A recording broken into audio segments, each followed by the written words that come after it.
Alors, le Mercosur, c'est un principe d'introduction de produits étrangers qui vont être concurrentiels sur les bases d'une concurrence déloyale à la fois écologique, sociale, sanitaire. Et il faut défendre une production locale. Et notamment en Corse, vous le savez, où on a un retard de production qui est l'un des plus élevés d'Europe, en fait. Donc il faut absolument défendre le principe d'avoir une production. La Corse en a besoin, ça fait partie de l'économie. On doit créer des emplois et de la richesse ici en Corse et donner à nos consommateurs, au peuple corse, des denrées qui soient accessibles pour toutes les bourses et contrôlées sanitairement.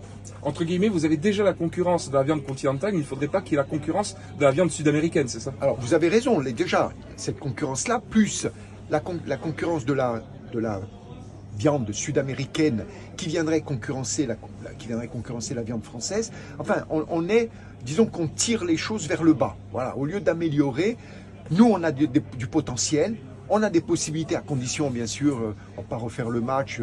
Je le disais plusieurs fois, il y a les abattoirs, il y a le foncier, il y a un tas de choses à régler, mais on a un potentiel énorme de production. Ce qui est sûr, c'est qu'on a ce potentiel, on a le besoin, on a l'attente des jeunes agriculteurs qui veulent s'installer, qui veulent produire ici. Il y a vraiment un marché, à nous de le faire, de le créer et de l'organiser. Mais on a aussi d'autres sujets, comme les contrôles, le fait que particulièrement en Corse, on est un peu plus contrôlé qu'ailleurs, et sur des systèmes, par exemple, je pense au groupement pastoral du Niol, où on risque de perdre toutes ces surfaces simplement pour un problème administratif.